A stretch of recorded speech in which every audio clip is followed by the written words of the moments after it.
Thanks for joining us for this Friday 8 o'clock digital update. It is definitely Friday, and it sure feels like it. We're going to go through a couple of today's top stories and then talk a little bit about what we have coming up tonight. Of course, right now we are live on all of our digital platforms, our social media pages, as well as our news app and Amazon Fire and Roku. So thanks for joining us tonight. We begin with an update out of Savannah right now. Savannah police have arrested a man they say may be responsible for several vandalism issues in downtown Savannah. Police arrested 29-year-old David Smith III. Smith has been charged with vandalism, criminal damage to property, interference with government property, and criminal trespassing. There have been 8 cases of vandalism downtown here recently. Police believe he might be responsible for several of those. Our Meredith Parker takes a look at the damage that includes 3 local churches and the Ralph Mark Gilbert Civil Rights Museum in Savannah. Take a look. This is the side door where a suspect broke into First African Baptist Church. The pastor tells me the door was kicked in and the office ransacked. 2 other churches, Tremont Temple and St. Philip Monumental, reported property damage too over January 1st and 2nd, along with the Ralph Mark Gilbert Civil Rights Museum, all damaged from attempted break-ins. That only means that these are now funds that we won't have to do that we have to have funds now to make the building more secure, to have the cameras and all the things that we need to make sure that this doesn't happen to us and hopefully, prayerfully, does not happen to anybody else. Along with replacing the door and the door frame, First African says they hope to add security cameras to the property sooner rather than later. Community activists are upset by what they call vandalism. That person who did this did not respect our humanity. That's the most important thing for me. My concern, they did not respect our humanity, and we must make sure that our humanity is always respected. That's what this is about. Despite the extent of the damage, Pastor Tillman says they would welcome the suspect with open arms, like painting it over with new paint. We are called upon to love, to care, and anything that we could do to possibly help the individuals responsible for this, we still would help them. I requested the police reports from Savannah Police, and I'm still waiting to hear back. Reporting in Savannah, Meredith Parker, WTOC News.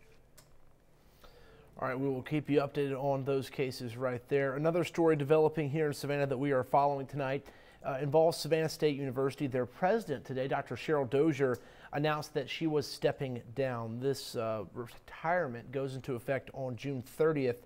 Kimberly Ballard Washington will serve as the interim president starting on July 1st. Ballard Washington is currently the Associate Vice Chancellor of Legal Affairs with the university system. Once again, Dr. Dozier will retire on June 30th. Dozier's retirement announcement comes on the heels of a number of WTOC investigations. We uncovered correspondence between the Board of Regents, Chancellor, and several Savannah State alumni. Those alumni have been concerned about the university's leadership. WTOC did ask Dozier if recent scrutiny was related to her decision to retire.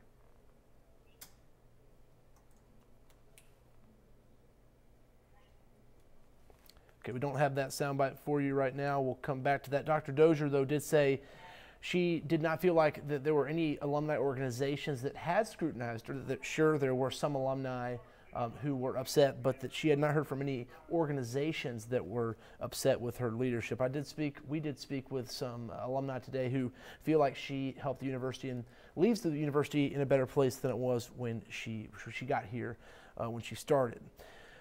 A story in Statesboro tonight. Now, moving from Savannah to Statesboro, police up there are investigating a couple of different arsons. They think they might be related. One of them happened at the mall. The other happened at the movie theater. The one at the mall happened in the women's bathroom. Someone set a toilet paper holder on fire in a stall and caused a little bit of damage there inside the bathroom. The most recent fire happened at the AMC movie theater on Sunday night next door to the mall.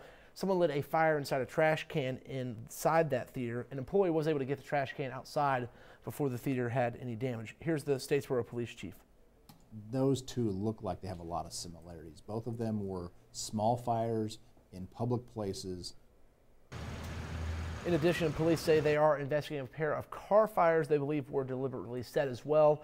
They have made an arrest in one case. Anyone with information about any of them should call police. Now, coming up tonight at 11, Dow Kennedy will have a little bit more on these arson cases. He'll also have more from the police chief, so you can watch that tonight at 11. Dave Turley will have a weather update tonight at 9 o'clock, and then we'll have another news update at 10 o'clock. I'm trying to get through some of these comments to see if we have any questions Looks like